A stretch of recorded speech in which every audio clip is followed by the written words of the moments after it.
நான் சதகத்துல்லா பாக்கவி மீண்டும் உங்களை சந்திப்பதிலே மகிழ்ச்சி அடைகிறேன். எந்த மாதிரியான துவாக்கள், எந்த மாதிரியான சூறாக்கள், எந்த மாதிரியான உங்களுக்கு தேவைகள் என்பதை நீங்கள் கமெண்ட்ஸ் பாக்ஸிலே அவசியம் பதிவு செய்யுங்கள். தெரிந்ததை தெரியாதவர்களுக்கு எடுத்துச் சொல்லுங்கள். அஸ்ஸலாமு அலைக்கும் வரஹ்மத்துல்லாஹி வபரகாத்துஹு. அன்புக்குரிய சகோதர சகோதரிகளே, நம்ம சின்ன பிள்ளையிலிருந்து நம்மளை வளர்த்த விதம் நம்மளை சொல்லியிருப்பாங்க, எதுக்கு பயப்படுறியோ இல்லையோ கண்ணுக்கு பயப்படணும்டா அப்படிம்பாங்க இல்லையா?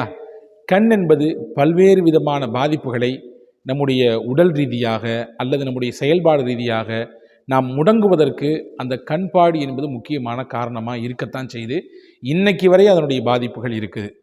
கண் பார்வையிலிருந்து நாம் பாதுகாத்துக் கொள்வதற்கு என்ன செய்ய வேண்டும், கண் பார்வையினால் ஏற்படக்கூடிய உச்சபட்சமான பாதிப்புகள் என்ன என்பதை தான் நாம் இந்த காணொளியில் முழுமையாக பார்க்க போகிறோம். இறுதி வரை தொடர்ந்து பாருங்கள். நான் சதகத்துல்லா பாக்கவி மீண்டும் உங்களை சந்திப்பதிலே மகிழ்ச்சி அடைகிறேன். எந்த மாதிரியான துவாக்கள், எந்த மாதிரியான சூறாக்கள், எந்த மாதிரியான உங்களுக்கு தேவைகள் என்பதை நீங்கள் கமெண்ட்ஸ் பாக்ஸிலே அவசியம் பதிவு செய்யுங்கள். தெரிந்ததை தெரியாதவர்களுக்கு எடுத்துச் சொல்லுங்கள்.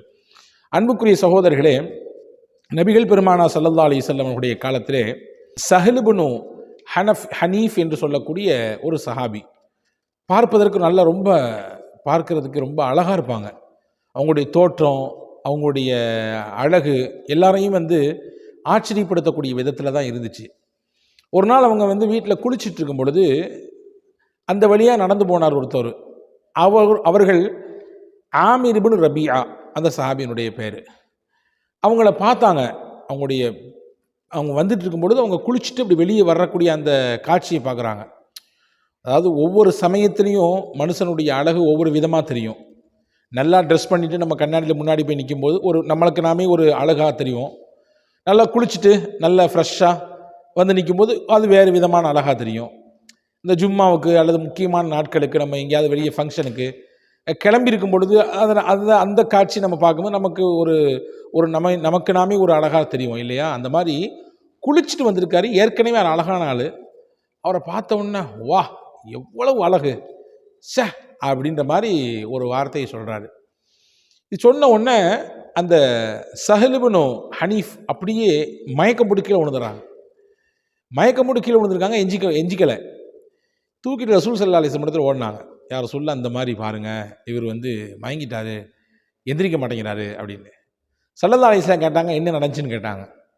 இந்த மாதிரி அந்த வழியாக ஆமிர் இப்னு ரபியா அவரை பார்த்து கண்ணு போட்டார், ஹா அப்படின்ட்டாரு. அவரை கூட்டு வாங்கினாங்க. அவர் கூட்டு வரப்பட்டார். பெருமானா ஸல்லல்லாஹு அலைஹி வஸல்லம் அவர்கள், இப்படியா சொல்கிறது? ஒரு விஷயம் உங்களை ஆச்சரியப்படுத்தினால் அல்லது பிரமிப்பை ஏற்படுத்தினால், ஒருத்தருடைய பேச்சாக இருக்கலாம், அல்லது ஒருத்தருடைய அழகாக இருக்கலாம், அல்லது அவர்கிட்ட இருக்கக்கூடிய அறிவாக இருக்கலாம், அல்லது அவருடைய செயல்பாடுகளாக இருக்கலாம், உங்களுக்கு சில சமயத்தில் பிரமிப்பை தரலாம், ஆச்சரியத்தை தரலாம், உச்சி கொட்டுற அளவுக்கு உண்டான நிலையெல்லாம் உங்களுக்கு ஏற்படுத்தலாம். ஆனால் அதை பார்த்து நீங்கள் என்ன செய்யணும் அப்படின்னா, பாரக்கல்லான்னு சொல்லணும்.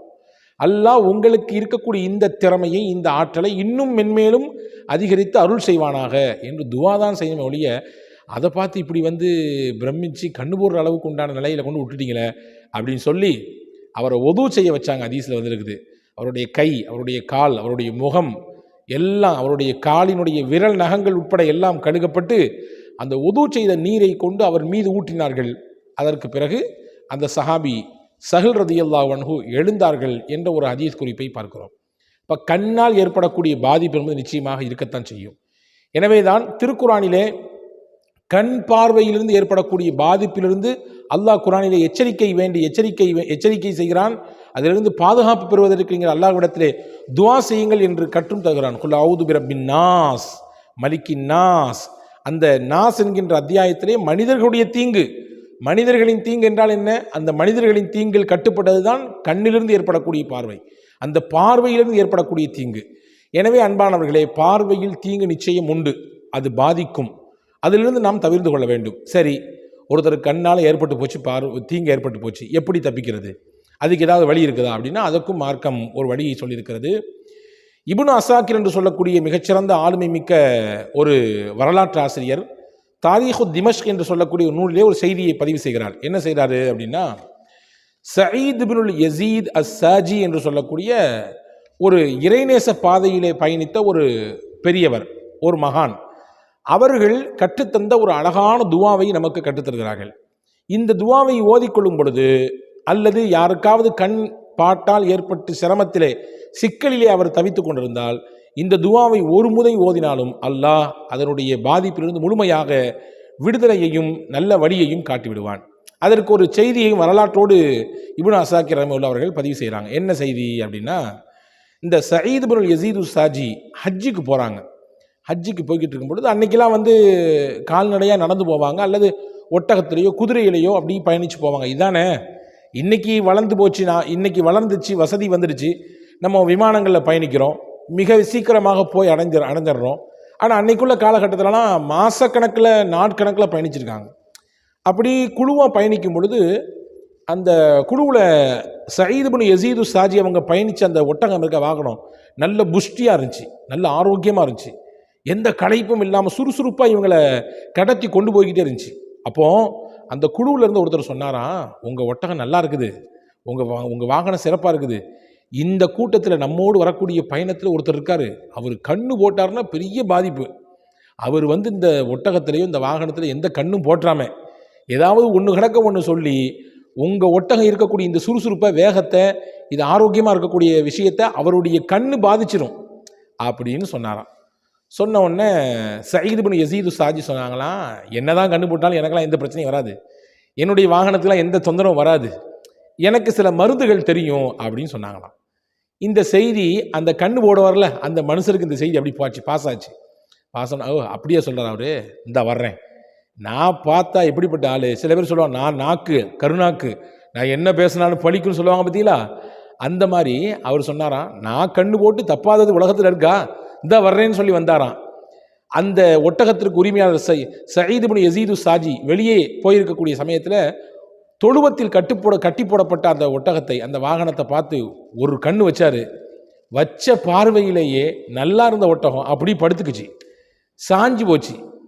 கொஞ்ச நேரத்துக்கு பின்னாடி அதற்கு உரிமையாளர் சயீத் இப்னு யஸீது சாஜி வந்தாங்க. வந்தவொடனே செய்தி சொல்லப்பட்டுச்சு, இந்த மாதிரி நீங்கள் சொன்னீங்க என்னமோ எனக்கெல்லாம் எந்த பாதிப்பும் வராது, அவரெல்லாம் எவ்வளோ பெரிய கண்ணு போட்டாலும் சரிதான் அப்படின்னு சொன்னீங்களே, கொஞ்ச நேரத்துக்கு முன்னாடி வந்தார், பார்த்தாரு, அப்படின்னாரு, போச்சு, விழுந்துருச்சு அப்படின்னாங்க. உடனே சயீத் இப்னு யஸீது சாஜி ரொம்ப கூலாக அவரை கூட்டுவாங்கன்னாங்க. யார் கண்ணு போட்டாரோ அவரை கூட்டு வர சொன்னாங்க. அவரை பக்கத்தில் நிப்பாட்டி வச்சுட்டு அழகான ஒரு துவா ஓதுனாங்க. அதுதான் இன்னைக்கு நமக்கான பாடம், இந்த காணொலியிலிருந்து நாம் பெறுகிற பாடம் அதுதான். இந்த துவாவை ஓதி முடிக்கும் நேரத்திலே மயங்கி வீழ்ந்து கிடந்த, எழ முடியாமல் அப்படியே சுருண்டு போய் கிடந்த அந்த ஒட்டகம் புது உற்சாகத்தோடு எழுந்தது. சரியாக உற்சாகத்தோடு அதே ஆரோக்கியத்தோடு எழுந்து நின்றது. அந்த கண்ணு போட்ட மனுஷருக்கு ரொம்ப பெரிய ஆச்சரியமாக போச்சு. என்னடா நம்ம வாழ்க்கையில் இது ஒரு பெரிய மிராக்கலாக இருக்குது அப்படின்னு நினச்சாரு. என்ன துவா ஓதினார்கள்? இன்ஷா அல்லாஹ் இந்த துவாவை நான் டிஸ்கிரிப்ஷனிலே பதிவு செய்கிறேன். நிறைய நபர்கள் நீங்கள் ஸ்க்ரீன்லேயே கொண்டு வாங்கன்னு கேட்குறாங்க. நான் வாய்ப்பு இருந்தால் ஸ்க்ரீனில் கொடுப்பதற்கு முயற்சிக்கிறேன், இல்லை என்றால் டிஸ்கிரிப்ஷனிலே கண்டிப்பாக இந்த துவாவை பதிவு செய்கிறேன். அவசியம் அதை பார்த்து ஓதி வாருங்கள். என்ன துவா ஓதுனாங்க அப்படின்னா, அந்த ஒட்டகத்துக்கு பக்கத்தில் போய் நின்று ஓதுனாங்க, பிஸ்மில்லாஹில் அதீம், அல்லாஹ்வுடைய திருநாமத்தை கொண்டு துவங்கினார்கள்.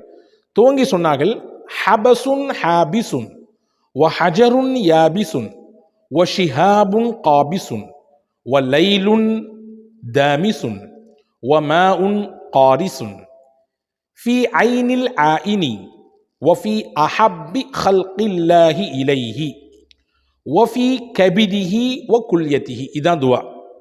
இந்த துவாவை நான் முழுமையாக டிஸ்கிரிப்ஷனில் தருவேன், அவசியம் ஓதுங்கள். இந்த துவா ஓதுனதுக்கு பின்னாடி சூரத்துல் முல்கிலே இருக்கக்கூடிய ஒரு வசனத்தினுடைய துண்டு, அதற்கடுத்து ஒரு முழுமையான வசனம். என்ன அந்த வசனங்கள்? ஃபர்ஜில் பஸர ஹல் தரா மின் ஃபுதூர், இது ஒரு வசனத்தினுடைய துண்டு, முதல் பக்கத்திலேயே வருகிறது இந்த வசனம். அடுத்து இரண்டாவது வசனம், சும்மர்ஜில் பஸர கர்ரத்தைனி யன்கலிபு இலைக்கல் பஸரு ஹாசிஅன் வ ஹுவ ஹசீர். ஹஜ்ரத், என்ன நியாயம் இது, இவ்வளோ பெருசு நீளமாக சொல்கிறீங்களே? சில சமயங்களிலே துவாக்கள் ஷார்ட்டாக இருக்கலாம், சில சமயங்கள் நீளமாக இருக்கலாம், வேறு வழி இல்லை. நமக்கு தேவை என்று வருகிற பொழுது நிச்சயமாக அதை மனநமிட்டோ அல்லது அதை பிரிண்ட் எடுத்தோ நாம் ஓதித்தான் ஆக வேண்டும். இந்த வசனத்திலே அல்லாஹ் என்ன சொல்கிறான்? வானத்தை படைத்ததை பற்றி சொல்கிறான்.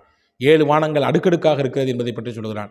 அதை சொல்லி முடிக்கும் பொழுது அல்லாஹ் சொல்கிறான், ஃபர்ஜில் பஸர், உங்களுடைய பார்வையை திருப்பி பாருங்கள். ஹல் தரா மின் ஃபுதூர், நாம் படைத்ததிலே ஏதாவது குறை இருக்கிறதா, பழுது இருக்கிறதா பாருங்கள். சும்மர்ஜில் பஸர கர்ரத்தைனி யன்கலிபு இலைக்கல் பஸரு ஹாசிஅன் வ ஹுவ ஹசீர், மீண்டும் மீண்டும் அதை பாருங்கள். நாம் படைத்த வானத்தை, அதனுடைய அழகை, அதனுடைய பிரமிப்பை பாருங்கள், மீண்டும் மீண்டும் பாருங்கள். நீங்கள் மீண்டும் மீண்டும் பார்த்தாலும் அதிலே குறையை பார்க்க முடியாது.